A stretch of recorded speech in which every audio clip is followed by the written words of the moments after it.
Qabanne isiniif dhiyaannu seenaa gabaabaa goota keenya kan dhalataa magaalaa Awwadaayite. Abdurrahmaan Usmaan Ibrahim jedhama maqaan dhalootaa. Maqaan inni qabsoo keessatti ittiin beekamu Waariyoo. Waariyoo eenyu namoonni jettan? Waariyoo eenyu? Eessa dhalatee eessa guddate? Qabsoo Oromoo keessatti maal gumaache? Tan jettu seenaa gabaabduu Waariyoo qabanne isiniif dhiyaannee jirra. Guutuu isaa qorannee kutaa lammaffaa keessatti kan isiniif dhiyeessinu ta'a. Seenaa gabaabduu tana kan qabatee isiniif dhiyaatee jiru Bayaan Abduu Jaliil. Seenaa kana daawwannee kan wal dachaanu ta'a gamanumaan waliin tura. Seenaa gabaabduu goota Oromoo kan ta'e kan magaalaa Awwadaayitti dhalate Waariyoo yookiin Abdurrahmaan Usmaan Ibrahim jedhuudhaan kan beekamu isin biraan geenya. Hamma sagantaa teenyaatti nu faana turtii gaarii isiniin jenna.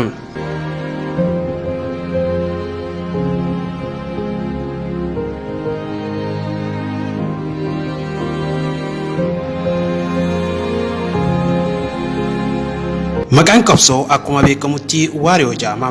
Maqaan dhaloota Abdurrahmaan Usmaan Ibrahim jedhama.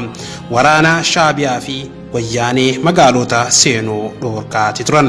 Waariyoo goota Awwadaay keessatti shoora olaanaa taphachaa ture. Awwadaay qofa osoo hin tahin godina Harargee baha Oromiyaa kana keessatti goota Oromoo cimaa hangana jedhamee hin beekamne. Cimina isaa amma himnee fixuu dandeenyu miti. Waariyoo akkuma beekamutti yeroo saasan keessatti waraana Tigrootaa fi akkasuma Shaabiyaatis hafuura itti kutuudhaan kubtakkatti dhaabee dhukkee irraa kaasaa ture. Akka waraanni Tigrootaa gama Awwadaay dhufaa jiraachuu dhageen hidhannoo isaa qabatee seenaa karaa makiinaa kan magaalaa qaxxaamurutti riphisee eeggate.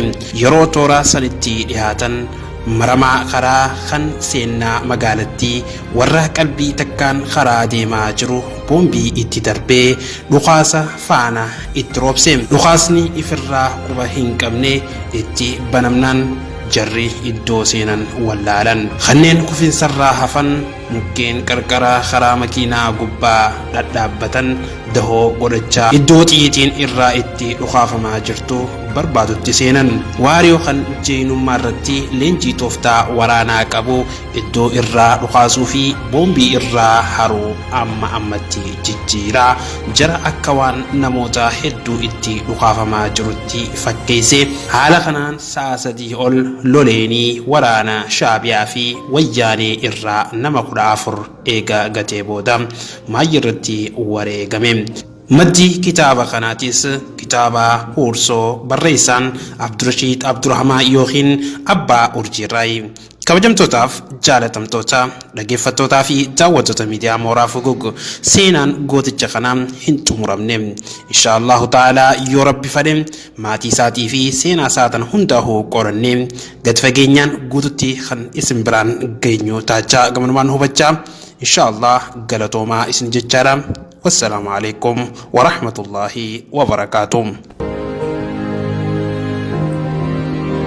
Hayyeegaa seenaan Waariyoo gabaabaan kana fakkaata. Inshaallah yoo Rabbii keenyaan taate guutuu isaa qorannee firaaf maatii isaatiis dubbisnee kan isiniif dhiyeessinu ta'a.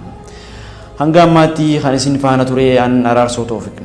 Ogeessi kaameraatii fi teeknishaala Bayaan Abduu Jaliil waliin ta'uudhaan sagantaa teenyata guyyaarraan tanaa tanumaan goolabnaa nama torbaanii Rabbiin haa godhu. Inshaallah torbaan dhufu seenaa goota Oromootii fi akkasumas ulamaawota keenyaa tokko tokko qabannee kan isiniif dhiyaannu ta'a.